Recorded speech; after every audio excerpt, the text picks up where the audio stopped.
سننے کا مجھے موقع ملا ادھر تراویح میں کئی دفعہ۔ اللہ جل مجدہ ان جیسے بزرگوں کا سایہ اس امت پر قائم و دائم رکھے، اور پھر ان کے صاحبزادہ خاص طور پر حضرت مفتی سہیل مدظ اللہ العالی جو ڈنمارک میں ان سے ملاقات ہوئی، یہاں سے تشریف لے گئے اور انہوں نے وہاں دین کی خدمت کی۔ لوگ دیکھیں یہاں بھی ہم لوگ بھی، ہمارے بڑے بھی، اور بھی ہزاروں لاکھوں لوگ باہر کے ملکوں میں گئے ہیں، کچھ گئے نہیں، کچھ جانا چاہتے ہیں، کچھ ویزے لگوا رہے ہیں، کچھ وہاں سیٹل ہونا چاہتے ہیں اور رہنا چاہتے ہیں مختلف وجوہات کی بنا پہ۔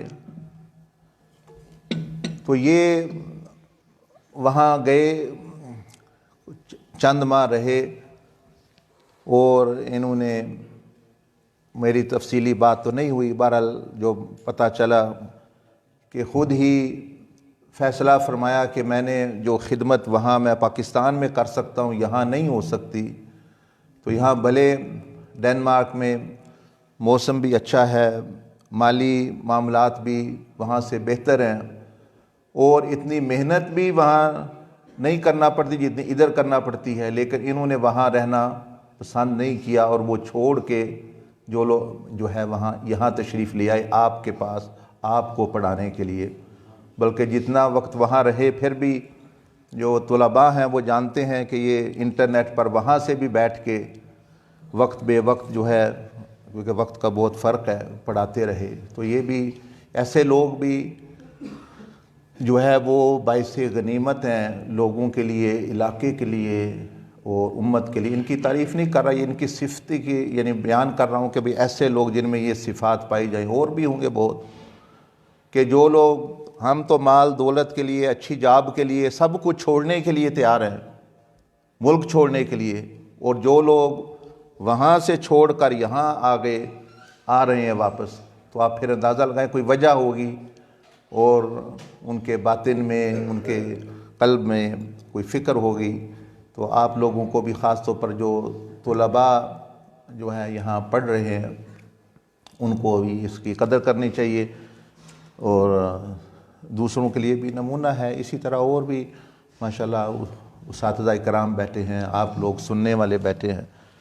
تو میرا تو جیسے یہ فرما رہے تھے صرف یاد دہانی کام ہے، آپ مجھ سے اچھا قرآن مجید کی تلاوت بھی کر لیتے ہیں، سمجھتے بھی ہوں گے، پڑھاتے بھی ہوں گے، پڑھتے بھی ہوں گے، کیونکہ طالب علمی کے دور میں رات دن بندہ پڑھتا ہے، بعد میں بندے کو نہیں بھی موقع ملتا، تو آپ زیادہ سمجھتے ہیں۔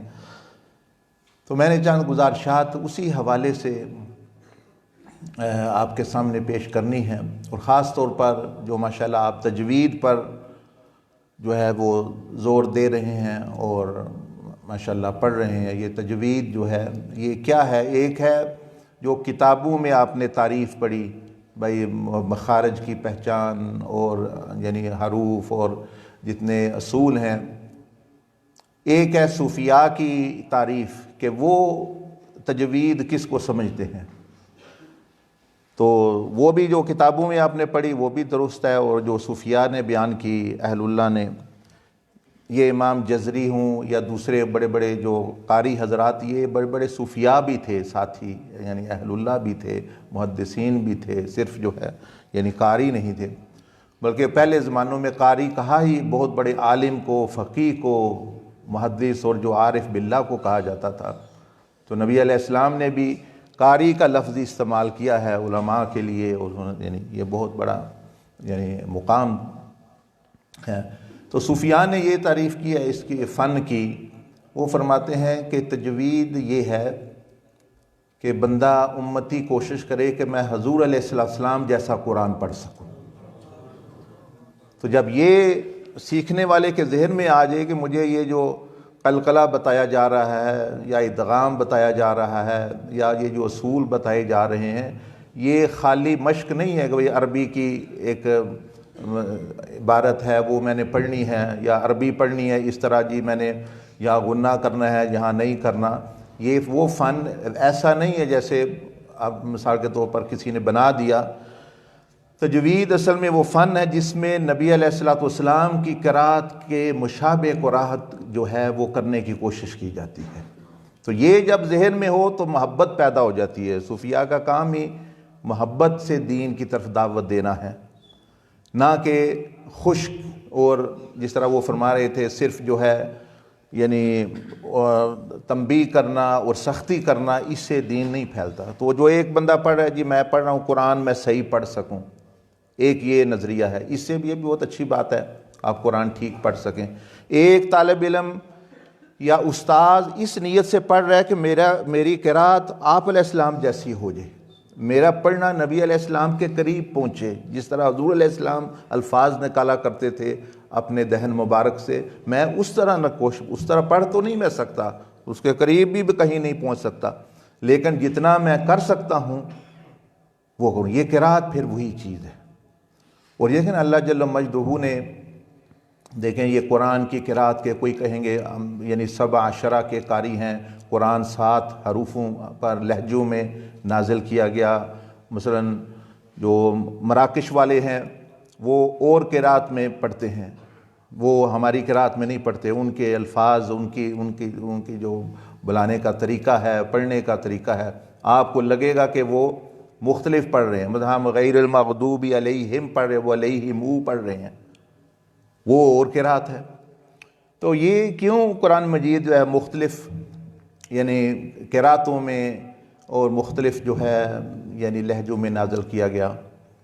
تو علماء نے صوفیاء نے یہ سبق لیا یہاں سے، ایک یہ سبق لیا انہوں نے کہ دیکھیں قرآن تو اللہ پاک نے تو ایک ہی نازل فرمایا جس طرح اللہ جل مجدہ کی منشا تھی، نبی علیہ السلام کے طریقے پر، آپ کے لہجے پر، لیکن وہاں کے ماحول معاشرے کے مطابق علاقے جو ہیں وہ مختلف لہجوں میں عربی بولتے تھے، وہ بات وہی ہوتی تھی لیکن جو ہے لہجے مختلف تھے۔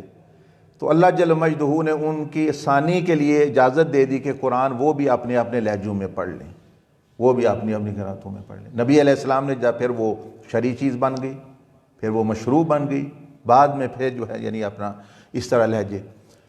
تو اس سے کیا سبق ملتا ہے؟ ایک سبق تو یہ ملتا ہے کہ جس طرح وہ فرما رہے تھے کہ داعی کا کام ہے لوگوں کے لیے بات کو آسان بنائے۔ اللہ جل مجدہ نے اپنے قرآن کو مختلف قراتوں اور لہجوں میں تبدیل کر دیا، اجازت دے دی پڑھنے کی تاکہ لوگوں کے لیے آسانی پیدا ہو جائے۔ آپ اس نقطۂ نظر سے سوچیں نا کہ بھئی لوگوں کی آسانی کے لیے قرآن کی مختلف قراتیں آ گئیں، مختلف جو ہے وہ اجازت دی گئی، ورنہ تو وہی جو نبی علیہ السلام جس لہجے وہی سٹینڈرڈ تو وہی ہے، اسی پہ پھر سارا چلا۔ لیکن جو ہے اللہ جل مجدہ نے اجازت دے دی، نبی علیہ الصلوۃ والسلام نے پھر اجازت دی کہ ہاں یہ اس لہجے میں بھی پڑھا جا سکتا ہے۔ کیوں؟ بھائی ان کو لوگوں کو مشکل نہ ہو۔ تو ہمیں کیا پھر اب سبق نہیں ملتا کہ ہم لوگوں کے لیے دین کو آسان بنا کے پیش کریں، تو سختی نہ اس میں کریں، اس میں بہت زیادہ جو ہے حکمت سے کام لیں، دانائی سے کام لیں۔ اور یہ وہ ایسے ہی ہے جیسے آپ تو سمجھتے ہیں ماشاءاللہ پڑھے لکھے لوگ ہیں، جو نہیں پڑھے لکھے وہ ایسے ہی سمجھے جیسے پنجابی ہے، تو تھوڑا سا ادھر چلے جائیں لاہور کی طرف تو وہ پنجابی میں کہتے ہیں اپنے آپ کو، کہتے ہیں میں نے یہ کہا، مجھے یہ ہو گیا۔ تو ادھر چلے جائیں میر پور کی طرف تو وہ می کہتے ہیں، می کی اے ہویا۔ اب می اور میں دیکھیں ہیں مختلف لفظ آ گئے نا، میں اور می، لیکن مطلب وہ ایک ہی۔ یہ سمجھ اس طرح وہ قراتیں تھیں مختلف لہجے، وہ عرب میں بھی تھے، اب بھی ہیں۔ اب موراکو کی عربی اور ہے، شام والوں کی اور ہے، مصر والوں کی اور ہے، وہاں والی بحرین والوں کی اور ہے، وہ ایک دوسرے کی نہیں سمجھتے، بعض اتنا فرق ہے لہجوں میں، یعنی شام والا عراق والے کی نہیں سمجھے گا۔ ہم ایک دفعہ گئے وہاں زیارتوں کے لیے، میں گیا تو وہاں وہ جو شام والے جو عربی بولتے تھے وہ عراق والوں عربی والوں کو سمجھ کوئی نہیں آتی، تو انہوں نے بھی مترجم رکھا تھا عربی سے عربی ترجمہ کرنے کے لیے، یعنی اتنا فرق ہو گیا۔ بہرحال یہ تو میں نے ویسے چند باتیں کر دی، تو یعنی دین کے حوالے سے، قرات کے حوالے سے، کہ جب بندہ ہر معاملے میں یہ نبی علیہ السلام کو وسیلہ سامنے ان کا رکھے تو وہ کام بھی آسان ہو جائے گا اور اس میں چاشنی اور محبت بھی پیدا ہو جائے گی. لیکن ہم نہیں، اناروں کی حد تک ہم نے رکھا ہوا ہے، حلوے کی حد تک رکھا ہوا ہے، اور دوسری چیزوں سے وہ آپ علیہ السلام کا خیال، وہ حضوری وہ نہیں ہے، اس لیے پھر وہاں وہ چاشنی بھی نہیں. مثلا میں تجوید ہی بات، اگر آپ استاذ شاگردوں کے ذہن میں یہ بات ڈال دیں کہ ہم یہ محنت ایسے نہیں فضول کر رہے کہ بھئی جو ہے قرات پڑھ رہے ہیں اور اتنی مشق کر رہے ہیں، بھئی ہماری یہ محنت نبی علیہ السلام سے مشابہت، آپ علیہ السلام کے قرب کے لیے، ان کے لہجے کو سیکھنے کے لیے ہے. تو جو آپ یہ قلقلے کے ساتھ پڑھ رہے ہیں، مخرج صحیح نکال رہے ہیں، خا اور ہاں میں فرق کر رہے ہیں، یہ سارا اس لیے کہ جب آپ کا صحیح ہو جائے گا تو آپ کا قرآن پڑھنا آپ علیہ السلام کے قریب ہو جائے گا. تو آپ اللہ پاک بھی وہی پسند کرتا ہے. تو اس لیے جو ہے اسی طرح جو کام بھی کرے، مثلا پانی ہے، یہ بھی حضور علیہ السلام نے بھی نوش فرمایا. تو جو امتی پانی پیتا ہے لیکن ساتھ ہی نبی علیہ السلام کو بھی یاد کرتا ہے کہ آپ نے بھی پیا، کیسے پیا آپ نے، تو وہ ان کو یاد، کھانا کھاتا ہے تو وہ یاد، چلتا ہے، مسجد میں آتا ہے. نماز بھی اسی لیے، وہ کسی نے کہا نا بھی نماز بھی حجاب بن جاتی ہے، کہ ایک ہے یہ سمجھ کے بھئی نماز فرض ہے، میں پڑھ رہا ہوں، ٹھیک ہے آپ کی نماز ہو جائے گی. ایک ہے آپ یہ سمجھتے ہیں کہ یہ آپ علیہ السلام کی ادا کی نقل کر رہا ہوں، کہ آپ نے اپنے رب سے کس طرح محبت کی، آپ نے اپنے رب کے سامنے کس طرح عبادت کی، میں حضور علیہ السلام کی نقل کر رہا ہوں. تو پھر میں جو کھڑا ہوں قیام میں تو یہ آپ علیہ السلام کی اتباع میں کھڑا ہوں، آپ کی ادا ہے. رکوع آپ کی ادا ہے، جہاں انگلیاں رکھ رہا ہوں یہ آپ کی انگلیوں کی ادائیں ہیں. تو اس کا پھر جو ہے وہ نماز اور بن جاتی ہے، حضوری والی نماز بن جائے گی. اسی طرح جو ہے ہر کام. بہرحال یہ چند باتیں آپ کے سامنے پیش کرنی. آپ ابھی یہ اسکرین کی طرف توجہ کریں، جہاں قرآن اور حدیث شریف میں انسان کی مختلف زندگیوں کے بارے میں بتایا گیا ہے کہ وہ اس کی ایک زندگی نہیں ہے، کئی زندگیاں ہیں، جتنی تقسیم پھر علماء نے کی ہے. تو یہ مشائخ شاذلیہ فرماتے ہیں کہ انسان کی 15 زندگیاں ہیں، اصل میں مختلف دور ہیں زندگی کے. تو اللہ جل مجدہ نے جو قرآن مجید جو ہے جب نازل کرنا شروع کیا تو یہی زندگیوں کا تذکرہ ہوا. بعد اعوذ باللہ من الشیطان الرجیم، بسم اللہ الرحمن الرحیم. اقرأ بسم ربک الذی خلق، خلق الانسان من علق، اقرأ وربک الاکرم الذی علم بالقلم، علم الانسان ما لم یعلم، کلا ان الانسان لیطغی ان رآہ استغنی ان الی ربک الرجعی. صدق اللہ العظیم. یعنی مختلف زندگیوں کا، ایک واپسی اللہ کی طرف ہے، ایک اس کی پیدائش کا ذکر ہے جب کچھ بھی نہیں تھا، ایک اس کی ماں کے پیٹ میں جب وہ تھا کیا حالت تھی، وہ بھی ایک زندگی ہے. تو یہ مختصر جو ہے آپ کے سامنے اہل اللہ کا، جو صوفیاء کا جو یعنی سمجھ، جو ان کی سمجھ ہے قرآن سے اور حدیث شریف سے، وہ آپ کے سامنے چند باتیں. 15 زندگیاں تو نہیں میں پیش کر سکتا ساری، وہ پھر آپ سن سکتے ہیں بیان، کبھی بعد میں پھر موقع ملا تو تفصیل سے بات کر لیں گے. لیکن اب تھوڑے سے جتنی بھی زندگیاں آپ کو پتہ چل گئی اور ان کے تقاضے کیا ہیں. ہر زندگی جو ہے اس کا کچھ نہ کچھ تقاضا ہے، یعنی کچھ نہ کچھ کرنا پڑے گا آپ کو، وہ پورا ہوگا تو پھر جو ہے وہ زندگی جو ہے وہ حیات طیبہ بن جاتی ہے، وہ پاک زندگی رہتی ہے. یہ زندگیوں کا مختلف ذکر ہے.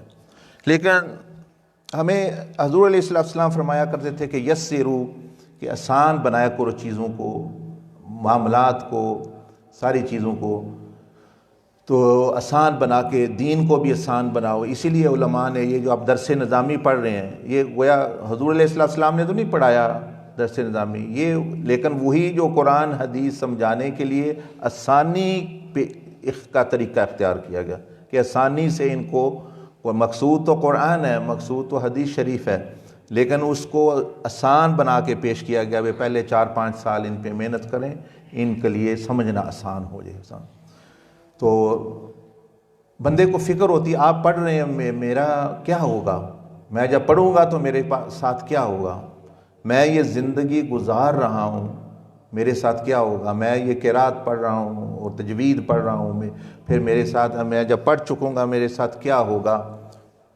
بندے کو فکر ہوتی ہے یعنی انجام کی، ہر بندے کو فکر ہے۔ بندے کو کل اگلے دن بندہ ایک پوچھ رہا تھا مجھے، بھائی شیطان کا جیسے برا خاتمہ ہو گیا اور بڑے بڑے لوگوں کا یعنی ہو گیا، تو انسان کیسے بچ سکتا ہے، کوشش کر سکتا ہے کہ اس کا خاتمہ اچھا ہو یا کیسے؟ تو میں نے کہا کہ یہ گارنٹی تو کسی کو نہیں مل سکتی، یہ تو یا امام شارانی رحمہ اللہ جو شاذلی سلسلے کے بزرگ ہیں وہ فرماتے ہیں انبیاء علیہ السلام اور ملائکہ کو تو یہ گارنٹی حاصل ہے، ان کے علاوہ سوائے جن کو انہوں نے دے دی ہے، کسی فرشتے نے خبر دے دی حضور علیہ السلام کو یہ فلاں بندہ جنتی ہے، یا اللہ پاک نے بتا دیا یہ بندہ جنتی ہے، یا نبی علیہ السلام نے خود بشارت دے دی کسی کو کہ یہ جنتی ہے، وہ تو جنتی ہیں۔ دوسرے جو ہیں سب خطرے میں ہیں، کوشش کر سکتے ہیں، امید رکھ سکتے ہیں، بلکہ زبان نبوت سے تو انسان اگر کسی چیز کے بارے میں بھی ان دہن مبارک سے نکلا، زبان مبارک سے، وہ جنتی ہے، وہ جنتی ہے۔ فرمایا احد فی الجنہ، بس احد جنتی پہاڑ بن گیا۔ آپ علیہ السلام فرمایا احد ہم سے محبت کرتا ہے اور میں احد سے محبت کرتا ہوں، وہ فرمایا احد جنتی ہے۔ اپنا وہ فرمایا یہ جو ما بین بیتی، میرے گھر اور ممبر کے درمیان یہ جنت کا باغ ہے، وہ جنت کا باغ بن گیا۔ تو نبی علیہ السلام کی تو یہ شان ہے، وہ چاہیں تو مٹی، اس زمین کی مٹی کو جنتی بنا دیں، چاہے اس زمین کے پہاڑوں کو جنتی بنا، چاہے اس کے انسانوں کو جنت کی بشارت دے دیں، لیکن اور کسی کے پاس یہ چیز نہیں، اور ان کو فکر ضروری ہے، امید رکھنی چاہیے۔ تو وہ میں عرض کر رہا تھا کہ آپ کے لیے بھی اور دوسروں کے لیے بھی یہ چیز جاننا کسی درجے میں اہل اللہ نے، صوفیاء نے فرمایا ہے کہ بندہ کچھ نہ کچھ اپنے انجام کے بارے میں دیکھ سکتا ہے، کچھ نہ کچھ اپنا انجام دیکھ سکتا ہے۔ وہ بندے کو خود بھی اللہ پاک نے وہ علم دیا۔ کیا؟ حضور علیہ السلام نے فرمایا لِكُلِّ امْرِئٍ مَّا نَوَىٰ۔ آپ علیہ السلام نے اشارہ دیا کہ اگر آپ کسی چیز کا انجام دیکھنا ہے تو نیت کے شیشے میں دیکھو۔ نیت وہ آئینہ ہے جس سے بندے کو اپنے انجام کی جھلک مل سکتی، یعنی وہ بندہ بدلے نہ تو انجام اس کا جو ہے وہ وہی جو ہے وہ ہونے والا ہے۔ تو آپ اب یہاں ہیں تو جو نیت آپ نے کی ہوئی ہے پڑھنے کی، آپ کس نیت سے پڑھ رہے ہیں، پڑھ کے آپ کا کرنے کا کیا ارادہ ہے، کیا کیا، وہی آپ کا انجام ہونے والا ہے، وہی کچھ بعد میں ہوگا۔ زندگی جو ہے جس طرح آپ یہاں گزار رہے ہیں، آپ پتہ نہیں میرا خاتمہ کیسے ہوتا ہے، یہ ہے وہ ہے، واقعتاً ایسی بات ہے فکر کی، لیکن حضور علیہ السلام نے خود فرما دیا، یہ آپ حدیث سنتے رہتے ہیں روزانہ، سارے جب بندے پڑھتے بھی ہیں سنتے بھی ہیں، انما الاعمال بالنیات، لیکن ہم سمجھتے نہیں ہیں اس کو کہ کتنی گہرائی ہے اس میں اصل میں انسان کو یہ بتایا گیا ہے کہ کسی کام کا بھی انجام دیکھنا ہے، کسی اپنا خاتمہ دیکھنا ہے تو اپنے نیت کے آئینے میں دیکھو، تمہیں عکس نظر آئے گا اس کا۔ پھر بعد میں بندہ بدل بھی سکتا ہے، گارنٹی تو نہیں، لیکن اشارہ اس کو ضرور مل جاتا ہے اپنی نیت دیکھ کے۔ بزرگان دین نے فرمایا کہ نیت جو ہے یہ بیج ہے۔ آپ دیکھیں نا بیج، اب کسان ہے وہ جو بھی فصل جو ہے بونا چاہتے ہیں تو وہ کیا کہتے ہیں، ہمیں اچھا بیج دو، مالٹے کا اچھا بیج چاہیے، گندم کا اچھا بیج چاہیے، ہے تو وہ بیج ہے، پھل تو اس میں نہیں، لیکن اس میں پھل نظر آ سکتا ہے بیج کو دیکھ کے، بعد میں پھل بھی نظر آ سکتا ہے۔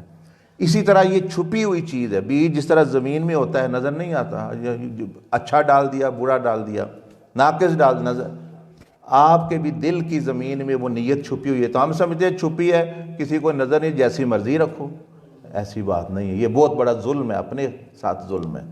تو آپ طالب علم ہیں، پڑھ رہے ہیں، آپ کا کیا ہونا ہے، آپ کو میرا فیوچر پوچھتے ہیں، ہمارے مستقبل میں کیا ہوگا، ہمارا فیوچر کیا ہوگا ہمارا، وہ آپ اپنے آپ سے پوچھیں، وہ کوئی اور نہیں بتا سکتا، وہ آپ خود کہ آپ کی نیت کیا ہے، پڑھ کس نیت سے رہے ہیں اور پڑھ کے کرنا کیا نیت ہے، وہی آپ کا انجام ہونا ہے۔ اگر وہ بدلا نہ تو وہی انجام ہونا ہے۔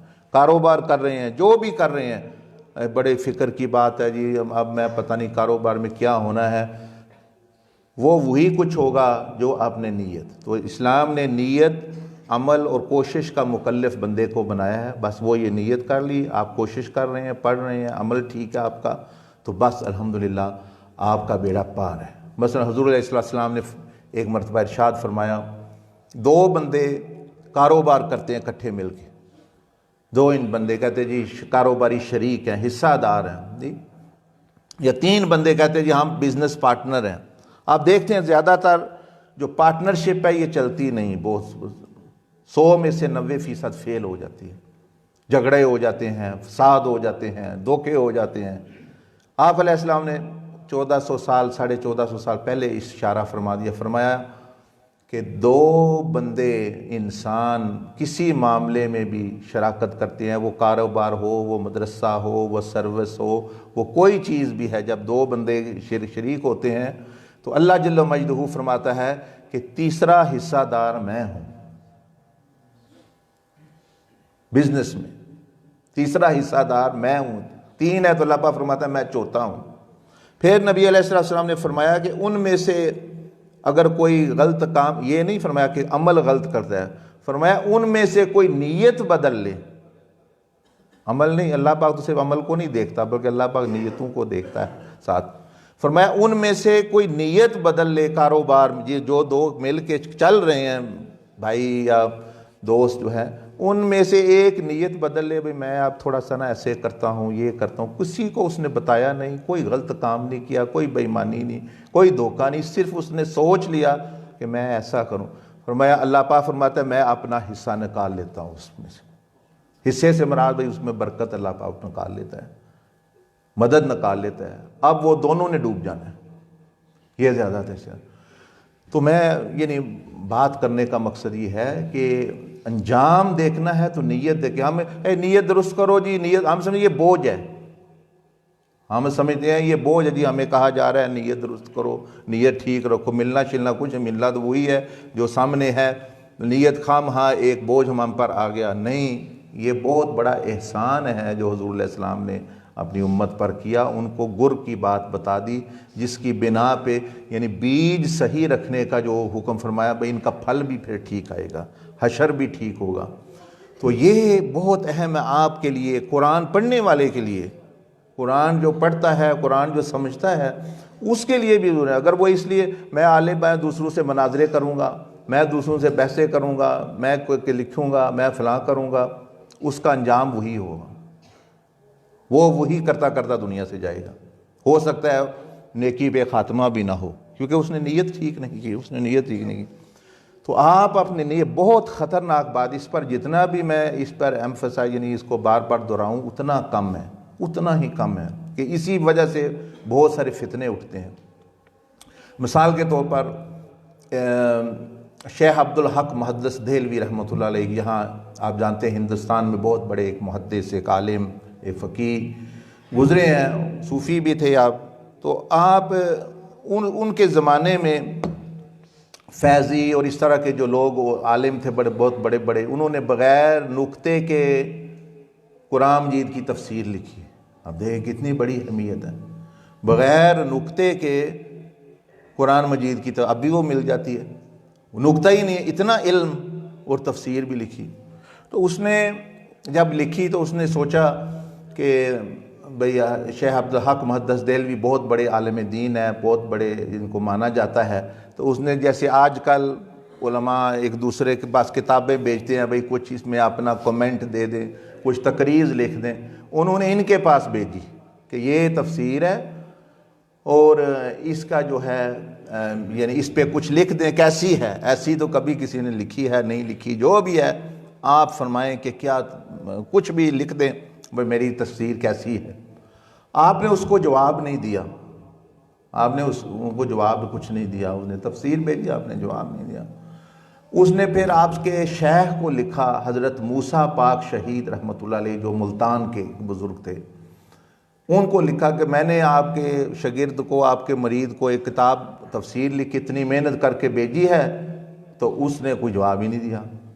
تو آپ نے ان کو فرمایا کہ عبدالحق بھئی جو کتاب آپ کے پاس آئی ہے، جو آپ کو سمجھ آتا ہے وہ آپ اس کے اوپر لکھ دیں. انہوں نے جو ہے اس تفسیر پہ یہ لکھا کہ میری رائے یہ ہے کہ اس کا جو مؤلف ہے یا مصنف ہے، جو بھی جس نے لکھی ہے، اس کو تزکیہ کی ضرورت ہے، اس کو تزکیہ کی ضرورت ہے۔ تزکیہ کا صفائی کو، جس پر قرآن بہت زیادہ یعنی ایمفسائز اور یعنی اس میں بہت زیادہ زور دیتا ہے، تو آپ نے لکھا کہ دیکھو یہ تفسیر بغیر نقطے کے لکھنا، اگر یہ کمال ہے تو پھر قرآن ناقص ہے، کیونکہ قرآن میں تو نقطے جو اللہ کا کلام اترا ہوا ہے، بھئی اگر یہ کمال ہوتا تو اس میں ہوتا، وہ قرآن مجید کمالات کا مجموعہ ہے، ہر کمال اس میں ہے، تو اس میں کوئی کمال نہیں ہے بغیر نقطہ ہونا، بلکہ یہ نقص ہے۔ کیوں کہ کتاب کا مقصد تفہیم ہوتا ہے، لوگوں کو سمجھانا ہوتا ہے، یہ بغیر نقطے کے تو الٹے مصیبت ہے، سمجھ ہی نہیں آتی لفظوں کی کسی کو، کئی لفظ ہیں، تو وہ ایک فن آپ نے دکھا دیا ہے، لیکن یہ مقصود تو آپ کو تزکیہ کی ضرورت ہے، گویا آپ نے اشارہ کر دیا کہ بھئی آپ کو یہ چیز ہے، تو یہ چیز ہوتی ہے۔ بہرحال آپ اس طرف توجہ کریں، زندگیوں کے بارے میں جو قرآن مجید نے ارشاد فرمایا اور جو احادیث شریف میں آتا ہے، اور وہاں کے تھوڑے سے جو تقاضے ہیں وہ آپ کے ذہن میں آ جائیں۔ یہ اسکرین آپ کو نظر آ رہی ہے، تو قرآن مجید نے یہ بیان کیا کہ جیسے سورۃ علق میں نے آپ کے سامنے پڑھا، تلاوت کی، کہ ابتدا میں کوئی مخلوق نہیں تھی، اللہ جل مجدہ ہے جس نے ہر چیز پیدا کی۔ کان اللہ، صرف اللہ کی ذات تھی اور اللہ کی صفات، اور کچھ بھی نہیں تھا، نہ زمین نہ آسمان، یہ سارے مخلوق کچھ بھی نہیں تھی۔ تو اب اللہ جل مجدہ نے ایک وقت آیا، مخلوق تخلیق فرمائی، مخلوق کو پیدا کیا، زندگی شروع ہو گئی، زندگی نے شروع ہونا ہے۔ تو وہ جب تک یہ نہ سمجھ آ جائے بندے کو کہ وہی پیدا کیوں ہوئی مخلوق، اس کو پھر اپنی پیدائش کا مقصد بھی سمجھ نہیں آئے گا۔ تو جب اپنی پیدائش کا مقصد سمجھ نہیں آیا تو وہ بے مقصد زندگی گزارے گا۔ جیسے امام مالک رحمۃ اللہ علیہ اور دوسرے بزرگوں نے فرمایا کہ انسان کی جو ہے 3 پیدائشیں ہوتی ہیں، 3 زندگیاں، 3 پیدائشیں۔ ایک جب وہ ماں کے پیٹ سے پیدا ہوتا ہے، وہ اس کی ایک پیدائش ہے۔ دوسری، جس دن اس کو پتہ چل جائے میں پیدا کیوں ہوا، جس دن بھی 10 سال بعد پتہ چلے، 50 سال بعد پتہ، 60 سال بعد پتہ چلے، بھئی میرا مقصد زندگی تھا، آخر اللہ نے مجھے پیدا کیوں کیا۔ جس دن یہ کھل گیا بندے کے ذہن میں یہ نقطہ، وہ ایک نئی زندگی، ایک با مقصد زندگی اس کی ہو جائے گی۔ اور تیسری فرمایا پیدائش وہ ہے کہ جب اس نے یہ مقصد حاصل کر لیا، اس کے بعد تو ہم تو ابھی سمجھ لیں یہ تبھی نقطہ کھلے گا کہ جب پتہ ہو کہ اللہ پاک نے جو مخلوق پیدا کیوں کی، ہمیں حکمت کا پتہ ہو، ورنہ پھر وہ کھچڑی ہے، ہمیں کوئی جس طرح دوسرے لوگ جیسے آنکھیں کھلیں لوگوں کو دیکھا بھاگتے ہوئے، کوئی بندہ دیکھے لوگ بھاگ رہے ہیں، جو ہی آنکھ کھلی لوگوں کو دیکھا اس طرف بھاگ رہے ہیں بے چال کی طرح، میں نے بھی بھاگنا شروع کر دیا، کوئی نہیں پتہ کیوں بھاگ رہے ہیں۔ یہی مثال ہے بے مقصد زندگی کی۔ اگر یہ نہ پتہ ہو جو قرآن مجید نے مقصد دیا، اس مقصد کا نہ پتہ ہو، ہم نے آنکھیں کھولی پیدا ہوئے، اچھا جی لوگ پیسے کے پیچھے بھاگ رہے ہیں، ہم نہیں بھاگنا، کوئی عورت کے پیچھے بھاگ رہے ہیں، وہاں بھاگنا شروع کر دیا، کوئی عہدے کے پیچھے بھاگ رہے ہیں، یہ نہیں پتہ کیوں بھاگ رہے ہیں، وہ ہمیں بھی نہیں پتہ۔ بعد میں کبھی یہاں ہوتا ہے یار ہم تو بھولے رہے، پتہ نہیں یہ کیوں بھاگ رہے ہیں، کیا ہوا، کچھ بھی نہیں، آخر ملا، ذلت مل رہی ہے، واپس آؤ۔ تو پہلے ہی بندہ کیوں نہ سیکھ لے۔ تو اب اس کے لیے مختلف جوابات ہیں، وہ آپ کو میں ابھی تھوڑا تھوڑا بتاتا ہوں۔ بعض لوگ تو ایسے ہیں وہ سمجھتے ہیں کہ نعوذ باللہ اللہ پاک کو کوئی ضرورت تھی ہماری یا مخلوق کی، تو اللہ پاک نے پیدا کیا کہ وہ، لیکن اللہ پاک نے فرمایا کہ مجھے کسی، میں غنی ہوں، کوئی مجھے ضرورت نہیں ہے، میں محتاج نہیں، تو یہ مقصد نہیں ہو سکتا۔ دوسرا، عبادت مقصد تخلیق بعد میں آتا ہے، لیکن اللہ پاک کو کوئی ضرورت نہیں، اللہ پاک محتاج نہیں۔ عبادت بھی بندے کو ضرورت ہے، عبادت کی کس کو ضرورت ہے؟ اللہ پاک کو ضرورت نہیں ہے۔ اس کے لیے چاہے سارے فرعون بن جائیں اور چاہے سیدنا ابوبکر صدیق بن جائیں، اللہ پاک کی شان میں کوئی فرق نہیں آتا، وہ ہے جو ہے، وہ چاند ہے نہیں آتا۔ وہ مانے نہ مانے، وہ جب اللہ جل مجدہ نے فرما دیا وَرَفَعْنَا لَكَ ذِكْرَكَ۔ اب یہ قرآن مجید کی آیت ہے، امام صاحب نے مغرب کی نماز میں دوسری رکعت میں یہ پڑھی بھی، سورۃ الم نشرہ، یہ وَرَفَعْنَا لَكَ ذِكْرَكَ، کہ ہم نے آپ کے لیے آپ کا ذکر بلند کیا، آپ کی شان بلند کی، آپ کا تذکرہ۔ تو اس کا کیا مطلب، ہمیں کیا کہہ رہی ہے یہ آیت؟ آپ نے سوچا کبھی ہمیں کیا کہہ رہی ہے؟ اللہ نے تو بلند کر دیا، وہ تو اللہ پاک نے اپنی محبت نبی علیہ السلام اس کا اظہار کیا اور حضور علیہ السلام کا تذکرہ بلند کیا، لیکن میرا آپ کا وہاں کیا عمل دخل ہے؟ ہمارا تو اس میں عمل دخل نہیں ہے، وہ تو اللہ پاک نے بلند کیا۔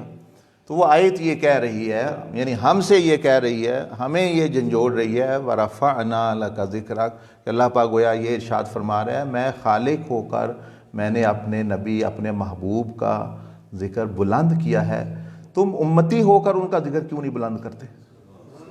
تم کیوں نہیں ان کی شان کو، ان کی آن کو، ان کی تعلیمات کو، ان کی زندگی کو یعنی عیاں کرتے کہ تمہارے ذریعے سے ان کی زندگی نظر آئے، آپ علیہ السلام کے اخلاق تمہارے ذریعے نظر آئیں، آپ علیہ السلام کا طریقہ کار تمہارے ذریعے نظر آئے۔ جس طرح میں عرض کر رہا تھا کہ تجوید وہ فن ہے حضور علیہ السلام کے طریقے پر پڑھنے کا، کہ آپ علیہ السلام کی قرات امتی میں کے ذریعے نظر آئے کہ بھئی یہ نبی علیہ السلام کی قرات ہے۔ تو گویا دیکھیں آیت، اب ہم ایک ہی رخ پہ اس آیت پہ زور دے، ورفع، اللہ نے شان بلند کی، اللہ نے کلمے میں ان کا نام رکھا، وہ تو اللہ پاک نے رکھا ہے، ہمیں کون سا ثواب مل رہا ہے اس کا؟ اذان میں اللہ پاک نے رکھا، جو عرش پہ اللہ پاک نے لکھا، جنت میں اللہ پاک نے لکھا، مجھے تو کوئی اجر نہیں مل رہا اس کا، مجھے تو اسی کا ملنا ہے جو میں نے کرنا ہے۔ تو مجھے جو جوڑا جا رہا ہے کہ یعنی سبق دیا جا رہا ہے کہ رب یعنی خود، جس طرح ہم کہتے ہیں پہلے خود عمل کرو تو پھر جو ہے دوسرے کو ترغیب ہو، اس طرح اللہ پاک نے درود شریف کے بارے میں فرمایا، خود پہلے فرمایا اپنے بارے میں، پھر وہاں تو صاف بیان بھی فرما دیا کہ تم بھی کرو، یہاں جو ہے یہ اشارہ دے دیا کہ ہم نے بلند کیا ہے، تم بھی تو کچھ کرو، تم سے نعرے سے مار رہے ہو اور جو ہے یعنی اپنی زندگی میں آپ علیہ السلام کی شان، آپ کا قانون، آپ کی شریعت، آپ کی سنت جو نظر آئی۔ یہ درود شریف کا بھی یہی ہے اصل تو مقصد ہے۔ آپ نے درود شریف پر سلام پڑھتے ہیں، لیکن سلام کا مطلب کیا آپ کبھی غور کیا؟ سلام جب پڑھتے ہیں ہم حضور علیہ السلام پر، نماز میں ہو یا باہر ہو، یا یہ اردو میں جو سلام لکھے ہیں یا عربی میں لکھے ہیں، یہ شاذلیہ سلسلے کے ایک بزرگ ہیں، انہوں نے لکھا مولا یصلی وسلم دائما ابدا علی حبیبک خیر الخلق کلہم۔ یہ امام ابو العباس المرسی کے شاگرد ہیں، جو فرماتے تھے کہ کوئی لمحہ ایسا نہیں کہ حضور علیہ السلام کا مشاہدہ مجھے حاصل نہ ہو۔ یہ ان کے شاگرد ہیں، یعنی امام بصیری شاذلی سلسلے کے۔ تو یہ سلام لکھا عربی میں، اردو میں اعلیٰ حضرت فاضل بریلوی رحمۃ اللہ نے لکھا، اور بھی بہت سارے لوگ لکھتے رہتے ہیں اپنی اپنی عقیدت کا اظہار، لیکن اس کا مطلب کیا ہے؟ آپ کہہ کیا رہے ہیں؟ آپ فرما کیا رہے ہیں؟ یعنی آپ کیا، اس کا کیا السلام علیکہ یا رسول اللہ صلی اللہ علیہ وسلم کیا مطلب ہے اس کا؟ تو وہ امام علی خواص یہ شیخ ہیں، مرشد ہیں، ان کے امام عبد الوہاب شارانی مصر میں ایک بزرگ گزرے ہیں، ان کے بھی شیخ ہیں مرشد سیدنا علی خواص، یہ امی بزرگ تھے۔ تو ان سے نے پوچھا، ان کے شاگرد نے ایک دفعہ کہ یہ جو ہم سلام پڑھتے ہیں حضور علیہ السلام پر، تو ہمارے پاس کون سی سلامتی ہے جو ہم ان کو سلامتی بھیج رہے ہوتا؟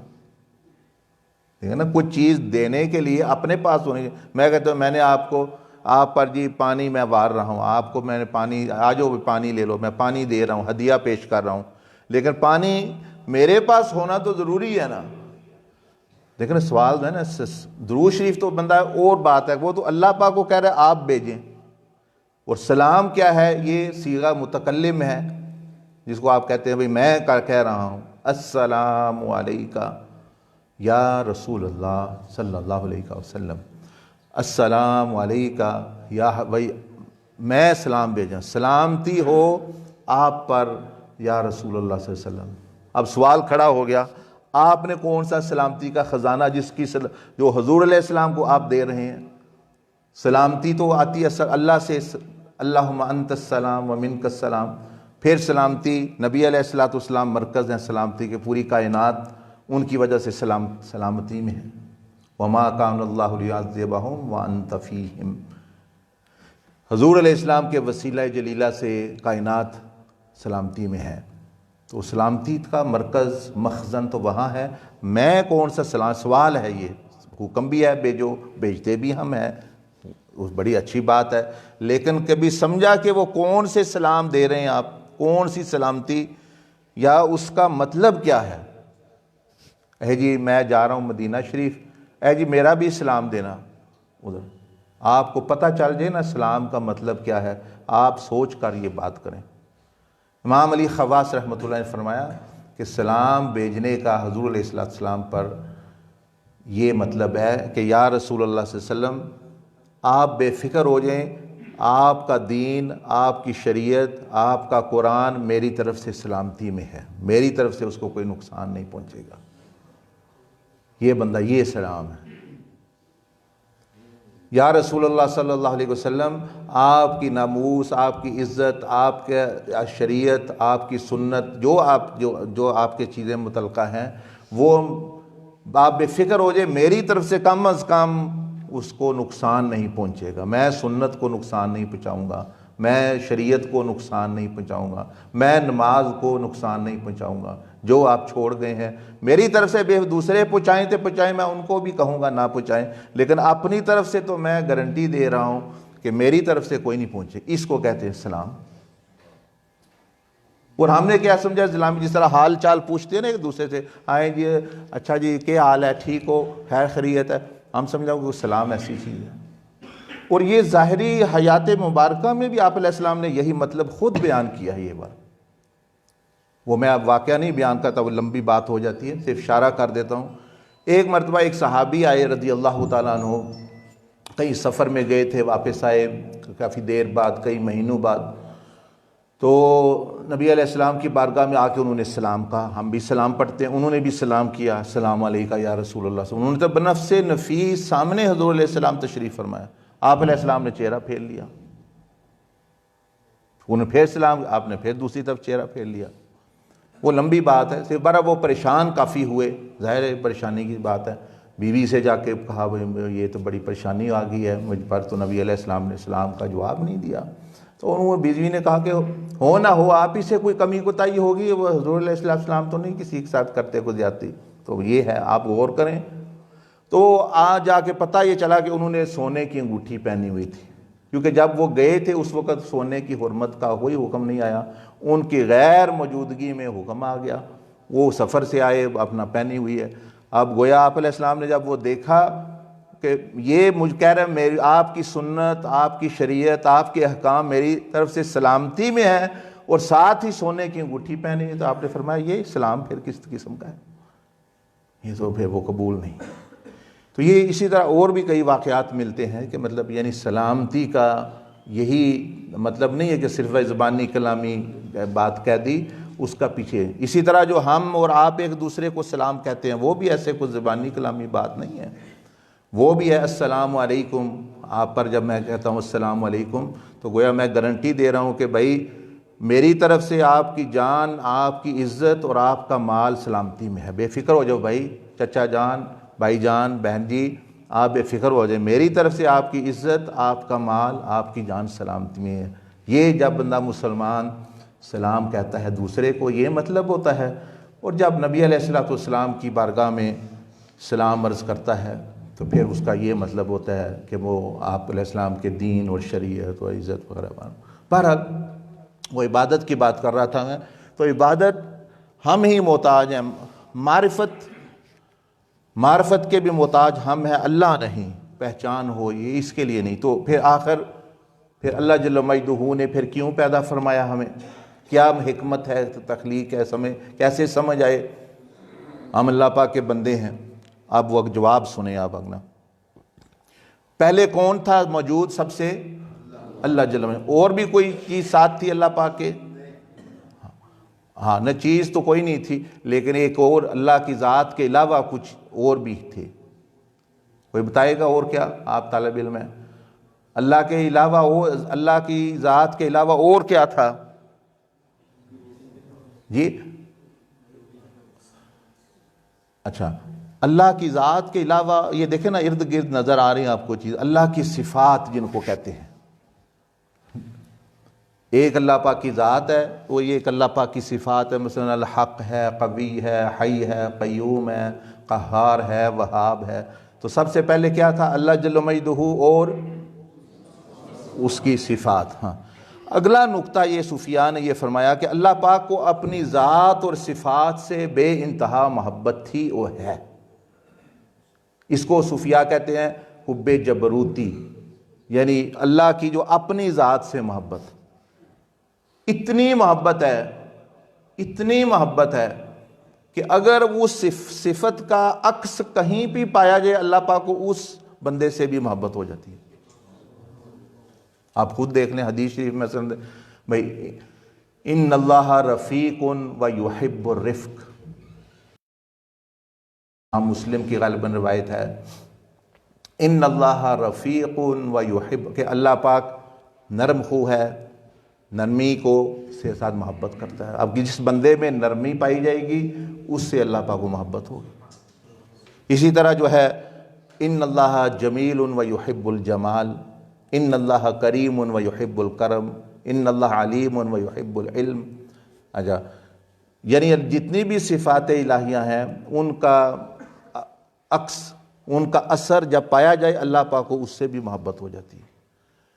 یہی دیکھیں، ایک تو ہمارا عقیدہ ہے، عقیدہ تو ہمارا غیب پر مبنی ہے اور عقیدت پر مبنی ہے اور مطلب جذبات پر مبنی ہے. ہم نبی علیہ السلام کو حبیب الاعظم، اللہ پاک کا سب سے بڑا جو ہے یعنی محبوب مانتے ہیں، وہ ہم مانتے ہیں بغیر. لیکن جن کو ہم ادھر سمجھاتے ہیں ان کو منطقی طور پر، عقلی طور پر بھی یہ ثابت شدہ حقیقت ہے کہ نبی علیہ السلام سے اللہ پاک سب سے زیادہ محبت کرتا ہے. عقلی تو اب وہ عقلی دلیل، منطقی دلیل، فلسفیانہ دلیل بھی دے رہا ہوں تاکہ دونوں چیزیں ہو جائیں. وہ کیسے؟ اب یہ فیصلہ ہو گیا کہ اللہ پاک کو اس بندے سے بھی محبت ہو جاتی ہے جس میں اس کی صفت کا عکس پایا جائے. جس میں علم ہو اللہ پاک کو وہ بندہ زیادہ پسند ہے، جس میں علم ہو اللہ پاک کو وہ زیادہ پسند ہے. تو آپ دیکھ لیں مثلا یہ مفتی صاحب یہاں تشریف فرمائے، ان میں اللہ پاک کی ایک صفت کا ظہور ہوتا ہے. مثال کے طور پر یہ حافظ ہیں، تو اللہ پاک کے کلام کے حافظ ہیں. دوسرے جو ساتھ بیٹھے ہیں وہ حلیم بھی ہیں. تیسرے جو بیٹھے ہیں وہ حلیم کے علاوہ کریم بھی ہیں. تو ان سے 3 گنا زیادہ اللہ پاک کو محبت ہو جائے. وہ جو چوتھے ہیں ان کے چوتھی مثلاً وہ اس میں وہ جواد بھی ہیں، سخی بھی ہیں، ان سے 4 گنا زیادہ محبت ہو جائے گی. یعنی جتنی کسی میں صفات الہی کا ظہور ہو اتنی ہی اللہ پاک کی محبت بڑھ جاتی ہے، کیونکہ اللہ پاک اس سے محبت ہے جس میں صفت. تو اب یہ طے شدہ امر ہے کہ جتنا صفات الہیہ کا ظہور نبی علیہ السلام کی ذات میں ہوا اتنا کسی نبی ولی فرشتے میں نہیں ہوا. اس لیے آپ علیہ السلام اللہ پاک کے حبیب ہیں. اس لیے حبیب خاص لقب دیا گیا کہ اس معنی میں ویسے تو سارے ہی حبیب ہیں انبیاء، لیکن وہ اپنے اپنے درجے میں جتنے صفات الہیہ کی معرفت اور ظہور اور ان کو سیراب کیا گیا اتنے وہ بھی حبیب ہیں. لیکن حضور علیہ السلام کو پھر حبیب کیوں کہا جاتا ہے؟ وہ اس لیے کہ آپ میں خاصیت پائی جاتی ہے کہ آپ سب سے زیادہ صفات الہیہ کا جتنے مظہر آپ ہیں اتنی کوئی اور مخلوق نہیں ہے. اس لیے آپ کے خلق و عظیم کیا یہ صفات ہیں، اصل میں اللہ پاک کی صفات کا عکس ہے. انک لعلی خلق عظیم، مخلوق کی خلق تو نہیں یعنی عظیم اس طرح معنی میں یہ صفات الہیہ کا ظہور حضور علیہ السلام میں ہے. اللہ پاک کو اس لیے آپ سے سب سے زیادہ محبت ہے. اب ان صفات کا، نبی علیہ السلام کی صفات کا جس بندے میں ظہور جتنا زیادہ ہوگا وہ اللہ پاک کو بھی اس سے محبت اتنی ہوگی. یہ اب آپ پر ہے، جتنی مرضی کر لیں اپنے اندر. یہ جو ہے نا اتبعونی یحببکم، یہی نقطہ بتا رہی ہے. دیکھیں نا اتباع اور محبت اس کو جوڑا گیا ہے. قل ان کنتم تحبون اللہ فاتبعونی یحببکم اللہ، یعنی اتباع اور محبت کا تعلق جوڑا گیا. کیوں؟ اتباع سے کیا مراد کہ بھئی جتنی نبی علیہ السلام کی صفات آپ اپنائیں گے وہ گویا صفات الہیہ ہی کا عکس ہے، تو آپ سے بھی اللہ پاک کو محبت ہو جائے گی۔ تو یہ اللہ پاک کو، اب آپ کو سمجھ آ گئی اتنی بات کہ اللہ پاک کو اپنی ذات اور صفات سے محبت تھی۔ اس ذاتی اور صفاتی محبت کی بنا پر اللہ تعالیٰ نے چاہا کہ میں پہچانا جاؤں، میری معرفت ہو، یعنی معرفت الہیہ کے لیے نہیں گویا صرف پیدا کیا، یہ تو بعد کی بات ہے، لیکن یہ کیوں چاہا کہ میں پہچانا جاؤں؟ اس لیے کہ اپنی ذات سے محبت تھی۔ اس لیے اہل اللہ کا حضرت مجدد الفسانی رحمۃ اللہ علیہ ہوں، شیخ ابن العربی ہوں، دوسرے بھی سارے بزرگ یہی کہتے ہیں کہ منشأ تخلیق محبت ہے۔ یعنی یہ جو کائنات کا جو تانا بانا، یہ شروع ہوئی، یہ اس نے ختم ہونا ہے، جو بھی ہونا ہے، اس کے ساتھ اس کی جو پہلی اینٹ جو رکھی گئی وہ محبت ہے۔ محبت کی بنا پہ اللہ پاک نے چاہا کہ میں پہچانا جاؤں، یعنی فَأَحْبَبْتُ أَنْ أُعْرَفَ، سیدھا نہیں فرمایا بھائی میری معرفت کے لیے، بھائی كُنْتُ كَنْزًا مَخْفِيًّا یہ پڑھتے ہیں لیکن یہ بھول جاتے ہیں بھئی یہ درمیان والا ہے جو ہے نا، فَأَحْبَبْتُ أَنْ، یعنی وہ اصل میں وجہ بنے۔ پھر بھائی کیوں چاہا کہ میں پہچانا جاؤں، کیوں چاہا میری معرفت ہو؟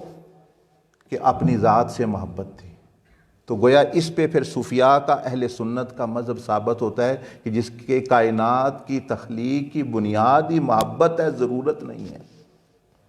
اللہ کو ضرورت نہیں تھی، وہی میں نے اس لیے نفی کی، بھئی یہ ضرورت نہیں تھی، پہچان کی، عبادت کی، معرفت کی، کسی چیز کا اللہ پاک محتاج نہیں۔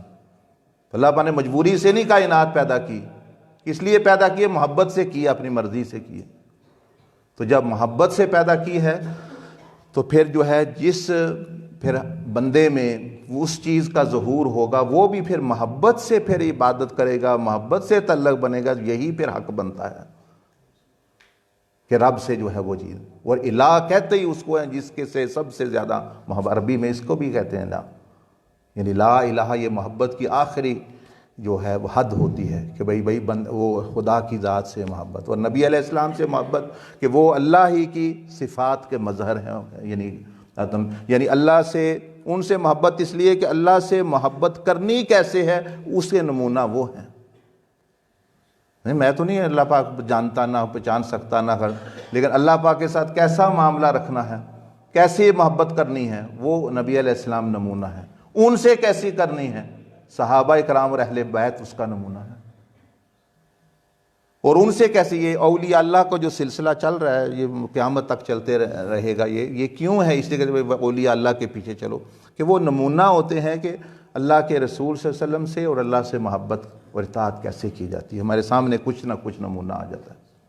تو یہ اب اگلی بات یہ پھر آپ سمجھ آ گئی کہ کائنات کی وجہ تخلیق جو ہے نبی علیہ السلام سے پہلے، وہ تو ہیں ہی ہیں وجہ، لیکن اس سے بھی پہلے کی بات میں کر رہا ہوں۔ ابھی نور محمدی پیدا نہیں ہوا، ابھی حقیقت محمدی تخلیق نہیں کی گئی، ابھی حقیقت احمدی تخلیق نہیں ہوئی، حقیقت حبیبیہ جو آپ علیہ السلام کی یعنی معرفت ہے وہ ابھی وجود نہیں ہوا، وہ اس کے بعد آئی، یہ والی جو آپ کو بتا رہا ہوں۔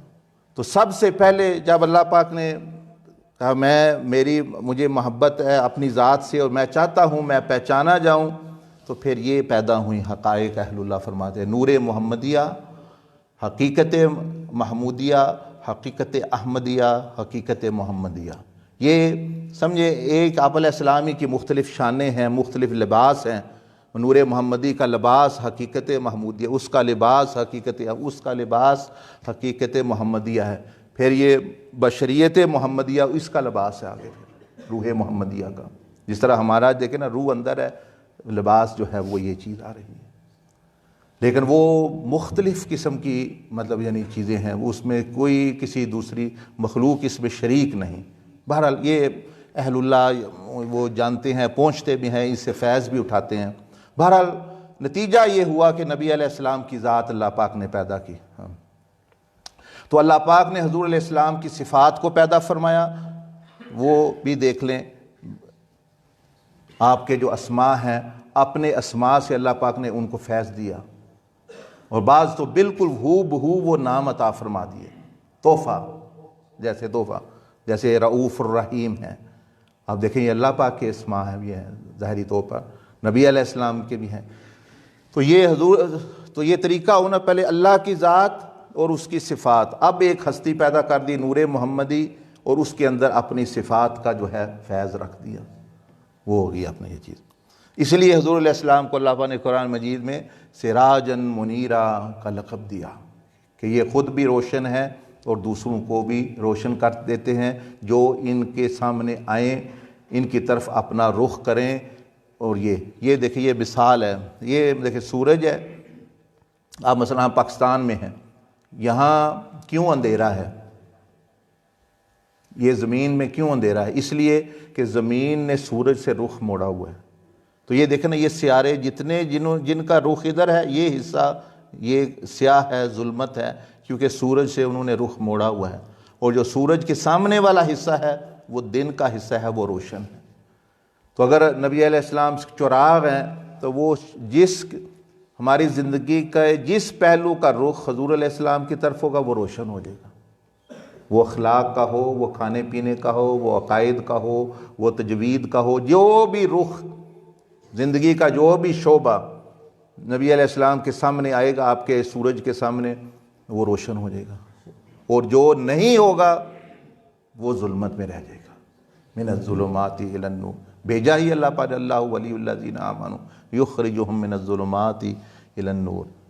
تو یہ اب خلاصہ آپ کو بتا رہا ہوں، اب یہ ڈائیگرام خلاصہ ہے۔ زندگیاں تو ابھی ایک ہی بھی پہلی زندگی بھی ابھی نہیں آئی، جو 15 ہیں وہ پھر انشاءاللہ آپ کو کبھی بتائیں گے ترتیب وار۔ ابھی تو ہم اللہ پاک کی صفات اور نبی علیہ السلام کی صفات کا تذکرہ کر رہے ہیں، کیونکہ یہ نقطہ، یہ گتھی سمجھ آنا پہلے ضروری ہے، تب کوئی اپنا بھی معرفت بندے کو نصیب ہوتی ہے کہ ابھی یہ پہلے ہو۔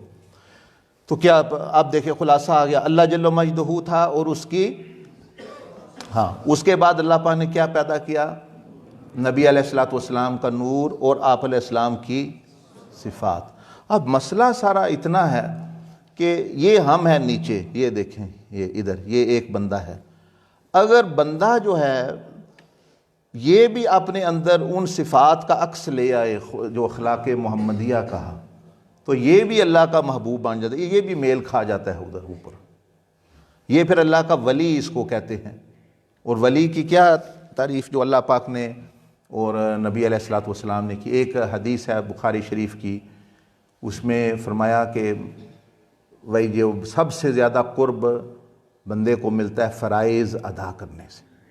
فرائض کا کیا مطلب؟ وہ فقہی فرائض سے نہیں مراد، یہاں مراد جو چیزیں ضروری ہیں، فرائض جو ضروری ہیں، عقیدہ صحیح ہونا اور مطلب گناہوں سے بچنا وغیرہ، حرام سے بچنا، یہ جتنی فرض چیزیں ہیں یہ سب سے زیادہ قرب بندے کو اس سے ملتا ہے۔ عقیدہ ٹھیک ہو، وہ کم از کم جو شرعی فرائض ہیں وہ ادا کر رہا ہو، گناہوں سے جو حرام چیزیں وہ بچ رہا ہو۔ یہ پہلے حدیث کے ٹکڑے میں آ گیا جو فرض سلوک جس کو شارحین کہتے ہیں۔ ابھی 2 سلوک ہے، ایک نفل سلوک ہے، یعنی ایک فرض سلوک ہے، فرض بھائی اللہ کی طرف قرب کے لیے وہ یہی ہے کہ فرائض کا ادا ہونا اور حرام سے بچنا۔ پھر جو اللہ جل مجدہ نے جو ارشاد فرمایا نا کہ پھر وہ بندہ دوسری اور بھی عبادات کرتا ہے اپنی مرضی سے، پھر وہ میرا اتنا قرب حاصل کر لیتا ہے، میں اس کو اپنا محبوب بنا لیتا ہوں کہ میں اس کے ہاتھ بن جاتا ہوں جس سے وہ پکڑتا ہے۔ تو اب صوفیاء نے یہ بھی، اس کی کئی شرح ہیں، کئی مطلب ہے، سارے اپنی اپنی جگہ صحیح ہے، جو اہل اللہ اور اہل، لیکن میں جو اس نقطۂ نظر سے بتا رہا ہوں کہ یہ خدا کا ہاتھ ظاہری طور پر نہیں بن سکتا میرا ہاتھ، لیکن خدا کی صفت سخاوت کا اظہار مظہر بن سکتا ہے یہ۔ تو وہ فرمایا کہ اب یہ جو نفلی اور مطلب یعنی اتنی اطاعت کرتا ہے تو اس کی آنکھ کے ذریعے سے اللہ پاک فرماتا ہے میری صفت حیا کا ظہور ہوتا ہے، اس کی آنکھ بے حیائی نہیں کرتی، اس کی زبان جھوٹ نہیں بولتی، میری صفات کا اظہار کا ذریعہ بنتی ہے، اس کے کان میری صفات کا، اس کے ہاتھ میری صفات کا۔ کیوں کہ وہ اب وہ دیکھ لینا، اس نے نسبت کر لی ہے اپنی نبی علیہ السلام سے، اور نبی علیہ السلام کے تمام اخلاق اور خلق جو ہیں وہ اللہ پاک کی یعنی صفات سے اور یعنی تخلق بے اخلاق اللہ ہیں۔ اور اب جو ہے باقی رہ گئی مخلوق الہی، عام بندے جو ہیں، تو عام جتنے بھی بندے ہیں، جانور ہیں، جو بھی ہیں، میں نے ان اخلاق کے ذریعے سے ان سے معاملہ کرنا۔ ان اخلاق محمدیہ کے ذریعے سے ان سے انٹریکٹ کرنا ہے، ان سے معاملہ کرنا ہے، تو بس اللہ پاک پھر راضی ہے کہ یہ تو واقعی میری صفات کا اظہار کر رہا ہے اور میری یعنی بندوں کی مدد کر رہا ہے، ساری یہ چیزیں۔ تو یہ اس لیے یہ ساری فقہ آپ کو پڑھائی جاتی ہے، حدیث پڑھائی جاتی ہے، تفسیر کے لب لباب اس کا پھر آخر کار یہ ہے کہ اللہ پاک کی دوستی، کہ اللہ پاک کے صفات کا مظہر آپ نبی علیہ السلام کے اخلاق کے ذریعے آپ بنیں اور مخلوق الہی کے ساتھ جو ہے معاملہ، پھر ہر قدم آپ کا جو ہے وہ عبادت بن جاتا ہے پھر یہ چیز۔ تو یہ سمجھ آ گئی آپ کو۔ اب تو منشاء تخلیق محبت ہے۔ میں یہی ختم کر دیتا ہوں، باتیں تو اور بھی ہیں اور کرنے والی، اس کے ضمن میں جو زندگیاں اللہ پاک نے مختلف بندے کو دی ہیں وہ پھر انشاءاللہ، ابھی میں ایک مہینہ ادھر ہی ہوں، جب واپسی پہ آئے اگر موقع ملا تو نہ بھی پروگرام کے بغیر بھی ہم بیٹھ سکتے ہیں، کوئی ضروری تو نہیں ہے پروگرام ہی ہو، تو انشاءاللہ جو ہے وہ یعنی علم کی حد تک، طلباء کی حد تک یہ باتیں، کیونکہ آپ کے سامنے یہ ساری زندگیاں یہ گزریں گی، آپ قرآن میں ان کو پڑھیں گے، حدیث شریف میں پڑھیں گے، پھر آپ کے ذہن میں ہوگا کہ بھئی یہ مقصد ہے ان کا، اور ہم نے بھی آگے جو ہے وہ یہ کرنا ہے۔ اور ختم میں کرتا ہوں، کسی شیخ عبدالقادر جیلانی رحمۃ اللہ علیہ جیسے کسی ولی کا قول میں نے پڑھا تھا، انہوں نے فرمایا تھا یہ جو قرآن ہے، قرآن مجید ہے، اس کے بے شمار مطالب ہیں، سمندر ہے، لیکن علامہ صاحب بھی فرما رہے تھے کہ لوگ قرآن سے دور ہیں، قرآن کے قریب نہیں آ رہے۔ تو انہوں نے یہ فرمایا تھا کہ قرآن احکام الہیہ کا مجموعہ ہے۔ کیا ہے؟ اگر کسی کو کسی ذات کی عظمت کسی کے دل میں نہ ہو تو وہ احکام کی عظمت بھی نہیں ہو سکتی۔ اب یہ سمجھنے یہ سیدھی بات ہے کہ دیکھیں میں ان کا ہی ادب نہیں کرتا، بھئی میرے یہ والد ہیں، بزرگ ہیں، تو ان کی بات کو میں کیسے اہمیت دوں گا؟ یہ کہیں جی اچھا جی میں خط لکھیا بیچیا تنوں خط پڑھ کے تے عمل کریں، تو میں انہاں دی جدو عزت نہیں کردا تو پھر خط دی میں کس طرح کراں گا؟ پھر خط کی میرے نزدیک کوئی عزت نہیں ہوگی۔ وہ ٹھیک ہے جی میسج ہے، کتنے لوگوں کے میسج ہے آپ پڑھتے ہی نہیں، اور کتنے لوگوں کا پتہ چل جائے مس کال آئی ہوئی ہے تو آپ فوراً الرٹ ہو جاتے ہیں، کیونکہ وہ ان شخصیتوں میں۔ تو دیکھیں قرآن کلام الہی ہے، حدیث شریف کلام رسول صلی اللہ علیہ وسلم ہے، ان کے قریب لوگ نہیں آئیں گے۔ مفتی صاحب کوشش کرتے رہیں، میں کرتا رہوں، جب تک کہ اللہ اور اس کے رسول صلی اللہ علیہ وسلم کی عظمت اور محبت کسی کے دل میں نہیں آئے گی، پھر وہ کلام کی بھی عظمت آئے گی، پھر وہ حدیث کی بھی قدر کرے گا، پھر وہ قرآن مجید کی بھی کرے گا، وہ ہاں بھئی اللہ پاک کی ہے، جیسے صحابہ اکرام کرتے تھے، ایک آیت آ گئی ان کے لیے وہی بہت بڑی بات تھی۔ ہمارے لیے پورا قرآن وہ اہمیت نہیں رکھ رہا جو ان کے لیے ایک نبی علیہ السلام کی حدیث نے اہمیت رکھتی تھی، آپ کا قول مبارک۔ تو قرآن کے قریب لوگوں کو لانا ہے، لیکن اس سے پہلے ساتھ جو ہے پہلے اس ہستی کی جس کا وہ کلام ہے اس کی عظمت ہوگی۔ آج دیکھیں نا میسج کتنے پڑھتے ہیں، فیس بک ہم دیکھ رہے ہیں، وہ کن لوگوں کے پڑھ رہے ہیں، یہ بھی میسیجز ہی ہوتی ہے۔ تو قرآن بھی ایک میسج ہے، قرآن بھی ایک رسالہ ہے، یعنی عربی میں جس کو ایک پیغام کہتے ہیں۔ تو وہ اس کا قرآن مجید کی آیت آتی ہے، ادھر میں فیس بک دیکھ رہا ہوں آگے ہم آگے کر دیتے ہیں، کیوں؟ اللہ پاک کی اہمیت کوئی نہیں دل میں، نبی علیہ السلام کی اہمیت نہیں ہے، جی اگے ہی پڑے ہے سارا پتہ ہے۔ اچھا دوسرا فضول چیزیں دیکھنے ہیں، کیونکہ نفس کی، شہوات کی، دنیا کی یہ ساری اہمیتیں ہمارے اندر موجود ہیں، تو اس کے متعلقہ جو چیز ہے وہاں ہماری نظریں بھی رک جاتی ہیں، ہاتھ بھی رک جاتے ہیں، اور جو یہ نہیں۔ بہرحال آخری بات کر کے پھر اجازت لیتا ہوں آپ سے۔ ہمارے یہاں ایک مثال میں اکثر دیتا ہوں، یہ جنگل میں ہرنی جس کو کہتے ہیں، ایک ہرن ہوتا ہے، نر میل ہرن، اس کے پیٹ میں ایک چھوٹی سی گتھی ایک چھوٹے سے لفافہ کی طرح ایک پیدا ہوتی ہے، ایک وقت آتا ہے جب وہ جوانی ہوتی ہے، جس سے یہ خوشبو نکلتی ہے، جو اصل خوشبو جس کو آپ مسک کہتے ہیں یا کستوری کہتے ہیں، یہ جو اصل ہے یہ وہاں سے نکلتی ہے، تو وہ اس کے اندر اب نقلی بھی ملتی ہیں، وہ بھی ہوتی ہیں، لیکن جو اصل ہے وہ وہاں سے نکلتی ہے۔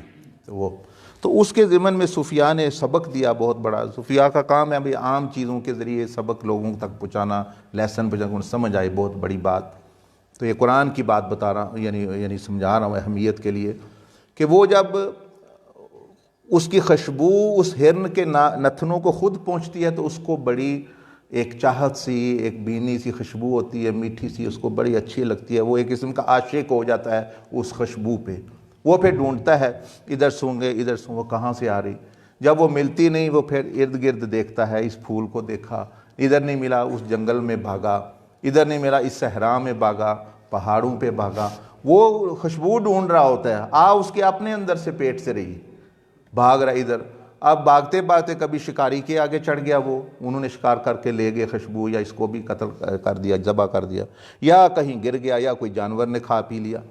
تو وہ فرماتے ہیں کہ یہی اصل میں جو ہے ہماری بھی یہی کہانی ہے اس ہرن والی، کہ جب اللہ پاک نے ہمیں پیدا کیا تھا تو پہلے تو فرمایا کہ وَنَفَخْتُ فِيهِ مِن روحی، کہ اپنی براہ راست اپنا فیض جو ہے سیدنا آدم علیہ السلام کو عطا فرمایا. وہ نور جو روح تھی ان کی، وہ اللہ پاک نے براہ راست، یعنی کوئی جبریل علیہ السلام نہیں ہے، کوئی نہیں ہے ان کے بیچ میں واسطہ، براہ راست جو ہے جیسے علماء کہتے ہیں تشریفاً اللہ پاک نے اپنی طرف نسبت کی اس کو، لیکن اس کا اللہ سے ایک تعلق تھا اس روح کا. پھر یہ جو کلام پاک ہے یہ تو نبی علیہ السلام پر نازل کیا، لیکن یہی کلام پاک کہتا ہے اور فرماتا ہے، اور اس میں بیان ہے کہ ہماری اس روح نے کلام پاک سنا ہوا ہے، کلام اللہ. جب اللہ پاک نے یہ ارشاد فرمایا الست بربکم، تو وہ براہ راست روح نے سنا ہوا ہے. تو ایک تو اس کا روح کا اللہ سے تعلق ہے، اس کو بہت سکون آیا اللہ کا کلام سن کے. سب نے کہا قالوا بلا یا اللہ یہ تو بڑا تو ہی سب کچھ ہے، تو ہی سب کچھ ہے، رب ہے ہمارا. اب اللہ نے فرمایا تمہاری آزمائش ہوگی. تو وہ سکون کلام الہی روح نے براہ راست سنا ہوا ہے. یہ نہیں یہ تو قرآن یعنی جسم سے، یہ تو نبی علیہ السلام پر، وہ جو عالم ارواح کی بات ہوئی روحوں کی. اب وہ ادھر آگے وہ ہرن کی طرح ادھر ہم آ گئے. اب وہ خوشبو ہمارے اندر ہے، یعنی وہ والی، وہ جو کلام الہی کی خوشبو اصل میں جو اثر ہے وہ اس کے اندر موجود ہے روح. اس لیے روح کو ہمیشہ سکون پہنچتا ہے اس سے جب وہ قرآن سنتی ہے، جب وہ اپنا نعت سنتی ہے. نبی علیہ السلام کا بھی کلام اس نے سنا ہوا ہے، کیونکہ جب اللہ پاک نے پوچھا الست بربکم، ساری روحیں خاموش تھیں، وہ کچھ بول نہیں، ان کو پتہ ہی نہیں کہنا کیا ہے، کیونکہ بتایا ہی نہیں کسی نے. اللہ پاک علم نہ دے تو کچھ بھی نہیں پتہ ہوتا. تو انبیاء اولیاء سب خاموش ہے، کیونکہ یہ ابھی تو پیدا کیا اللہ پاک نے. پوچھا الست بربکم، ساری خاموش ہیں، ایک دوسرے کی طرف دیکھ رہی ہیں. سب سے پہلے روح محمدی بولی، کیونکہ روح محمدی اس سے کروڑوں اربوں خربوں سال پہلے پیدا کی جا چکی تھی. نور محمدی، وہ میں نے جو آپ کو بتایا، حقیقت محمدی، حقیقت احمدی، حقیقت محمودی، حقیقت حبیبیہ، وہ ساری پہلے آپ علیہ السلام تو پہچانتے تھے کون ہے یہ.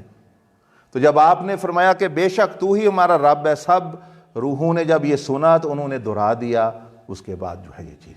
تو روحوں نے بھی، انبیاء کے بھی آپ علیہ السلام استاد ہیں.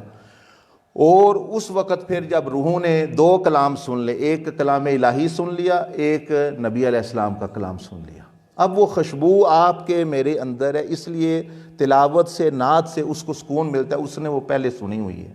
کیونکہ پہلی چیز جو بھی کھا لے بندہ وہ ساری زندگی اس کو لگ جاتی ہے، اس کا یعنی ٹیسٹ جو ہے، مزہ جو ہے. آپ دیکھ لیں بنگلہ دیش میں لوگ چاول کھاتے زیادہ، پہلے مچھلی کھاتے. اس علاقے میں مثلا یہاں روٹی کھاتے ہیں، تو ان کو جو مرضی دے دے جو روٹی ہو، جب تک روٹی نہ ملے وہ کہتے ہیں کچھ نہیں ملا، کیونکہ ماں نے پہلے روٹی کھلا دی تھی. وہاں ان کو مچھلی اور وہ کھلا دی، گوروں کو جو ہے وہ اور کھانا کھلا دیا، ان کو وہ چیز اچھی لگتی ہے جو پہلے دن بچپن میں کھلا دی. تو روح ان کا جو بچپن یا روح جو پیدا ہوئی اس وقت جو اس نے کلام سب سے پہلے سنا ہے وہ اللہ کا سنا ہوا ہے، وہ نبی علیہ السلام کا سنا ہوا ہے. اس لیے یہاں آ کے اس کو کوئی کلام سکون نہیں دیتا، اس کا کھانا ہی وہ ہے. تو اب وہ ہرن کی کہانی یاد کریں. اب ہم آ گئے یہاں اس دنیا میں. جب اس دنیا میں آ گئے تو وہ سکون کی طلب تو ہر ایک کو ہے، کافر کو بھی ہے. وہی جو اصل تو اللہ پر روح ہے سب کے اندر، تو وہ کافر بھی چاہتا ہے مجھے خوشی ملے، سکون ملے، مسلمان بھی چاہتا ہے، فاسق بھی چاہتا ہے، بدمعاش بھی چاہتا ہے، حکمران بھی چاہتا ہے، نیک و بد سب چاہتے ہیں وہ چیز سکون وہ ملے. وہ خوشبو آ رہی ہے اندر سے. یہاں جب بندہ بالغ ہوتا ہے اس میں تو وہ دیکھتا ہے اس کے اندر ایک تڑپ پیدا ہوتی ہے سکون حاصل کرنے کی، خوشی حاصل کرنے کی، اس ہرن کی طرح ہے وہ اس کے اندر سے آ رہی. اب پھر وہ دوڑتا ہے ہرن کی طرح، بھئی کہاں ملے گی؟ اچھا یار دوسرے لوگ یہ چلو پیسے کے جنگل میں چلتے ہیں، دولت کے جنگل میں چلتے ہیں، تو بہت سارے لوگ پھر جو ہے پیسہ کماؤ کماؤ کماؤ، آخر کمایا، جب اخیر دیکھا اس میں بھی وہ خوشبو، وہ سکون نہیں، وہ خوشبو وہاں سے تو آ نہیں رہی، نوٹوں میں تو وہ ہے نہیں، پھر واپس آ گیا۔ اچھا چلو یار یہ اور کیا کوشش کرتے ہیں، سکون نہیں مل رہا، مزہ نہیں مل رہا، لطف نہیں مل رہا، سکون کی تلاش میں ہے، عورتوں میں تلاش کرو، عورتوں کو میسج کرو، عورتوں کے ساتھ تعلق بناؤ، مطلب یعنی نکاح کے علاوہ تعلق بناؤ، ان کی تصویریں دیکھو، ان کے ساتھ تعلق رکھو، یہ کرو، اس سے مجھے بہت کچھ ملے گا۔ وہ ہرن کی طرح بندہ دوڑتا ہے، آخرکار جن لوگوں نے ایسا رستہ اختیار کیا وہ دیکھ لیں ان کو وہ سکون نہیں ملا، ضلالت ملی۔ کوئی پھر کہتے ہیں اچھا اس میں بھی نہیں ہے، چلو عہدے کے اور شہرت کے صحرا میں دوڑتے ہیں وہ ہرن کی طرح، وہ الیکشن لڑو، کاؤنسلر بنو، اور مشہوری ہو میری، واہ واہ ہو، ورنہ دین کو بھی لبادہ ہم نے اوڑا ہوا ہے، بہت سارے میرے جیسے لوگ پیر بن کے وہ اپنی مشہوری کر رہے ہیں، کوئی عالم بن کے کر رہا ہے، کوئی نعت خواہ بن کے کر رہا ہے، وہ بھی کر رہے ہیں اپنی، لیکن وہ بھی اس خوشبو سکون کی تلاش میں ہے۔ کوئی اس کو دین کا لبادہ ہو، کوئی کسی نے سیاست کا، کوئی دولت کا، اپنا اپنا ایک طریقہ ہے، تو وہ بھی بندہ کرتا ہے، اس میں بھی نہیں ملتا، اس میں بھی یہ چیز نہیں ملتی۔ ایسے ہی کرتے کرتے بعض لوگ تو ایسے ہی مر جاتے، دنیا سے چلتے، وہ ہرن کی طرح شکار ہو جاتے ہیں شیطان کا، وہ سکون نہیں ملتا، وہ خوشبو نہیں ملتی، خوشبو تو اس کے اندر سے آ رہی تھی۔ تو کیا اس کا پھر جواب کیا ہے کہ کوئی بندہ چاہیے، کوئی مرد درویش چاہیے، کوئی مرد خدا چاہیے جو آپ کو اپنی پہچان کرائے کہ وہ کلام الہی، وہ سکون کی خوشبو تو تمہارے اندر خود موجود ہے، اس کی پہچان کرا کے پھر اس کا رابطہ اس رب سے کرا کے تو پھر جو ہے وہ اس کو اپنی جگہ پہ آ جاتے ہیں سکون، پھر وہ سکون بھی مل جاتا ہے۔ اس لیے آپ دیکھ لیں یہ تاریخی حقیقت ہے، بدماش جو ہیں، چور ہیں، ڈاکو ہیں، عشق مجازی والے ہیں، یہ انہوں نے تو اپنا پاسا بدلا، لیکن ولی اللہ جو ایک دفعہ بن گیا اللہ کا محبوب مقرب، اس نے پھر پیچھے مڑ کے نہیں دیکھا، کیونکہ اس کو وہ چیز مل گئی جو اس کی وہ تلاش میں تھا۔ تو یہ کلام الہی ہی کا اس کا ساتھ تعلق ہے کہ وہ جب اس کی اطاعت میں، اس کی تفسیر میں، پھر جب وہ عمل میں آتا ہے، پھر اس کا جب وہ حال بنتا ہے تو اندر سے وہ خوشبو پھر بڑھنا شروع ہو جاتی ہے، اور اللہ جل مجدہ کے قرب زندگی کا مقصد پھر وہ حاصل کر لیتا ہے، آخرت میں قبر میں بھی فائدہ اٹھائے گا، حشر میں بھی اٹھائے گا، جنتوں میں بھی اٹھائے گا، اور انشاءاللہ اللہ کے قرب، اللہ پاک کا دیدار بھی اس کو اعلیٰ درجے کا نصیب ہوگا۔ اللہ پاک مجھے بھی آپ کو عمل کی سمجھ کی توفیق عطا فرمائے۔ اگر کوئی بات غلط ہو گئی تو مجھے معاف کیجیے گا، اگر کوئی پوچھنی ہے بات سمجھنے کے لیے، کوئی سوال ہے تو وہ بھی آپ کر سکتے ہیں، اجازت ہے آپ کو۔ ماشاءاللہ طالب علموں کا تو کام ہوتا ہے سمجھنا، پڑھنا، پوچھنا، ماشاءاللہ۔ استغفر اللہ العظیم۔